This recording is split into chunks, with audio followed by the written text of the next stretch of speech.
Bé, Mensaques va sorgir una mica a partir de Riders por Derechos, que bé, Riders por Derechos és un sindicat que vam constituir diverses persones que en un principi treballàvem a Deliveroo. Vam ser acomiadades. Va sorgir la idea de no només lluitar contra la manera de funcionar d'empreses com Glovo i Deliveroo, sinó mostrar que és possible crear una alternativa que participi de forma justa en el comerç social, que no precaritzi els sectors, que ofereixi un sou digne i que tingui unes jerarquies diferents a les que tenen aquest tipus d'empreses i una manera de funcionar totalment diferent. Repartir en bicicleta sí que ens agradava, però les condicions eren pèssimes i d'aquí va sorgir la idea de muntar una cooperativa que vam anomenar Mensaques.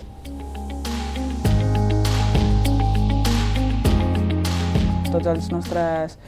vehicles són bicicletes elèctriques, i també vam mirar de si anéssim en moto de motos elèctriques i tot el que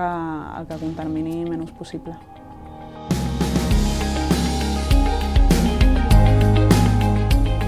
És una manera més assembleària de funcionar, que funcionés per socis i que les decisions fossin una mica per part de tothom, que qui entrés tingués el mateix poder de decisió que el seu company, no? Que els llocs o els diferents llocs de treball fossin rotatius i creiem que la cooperativa era el que més s'adaptava a aquesta forma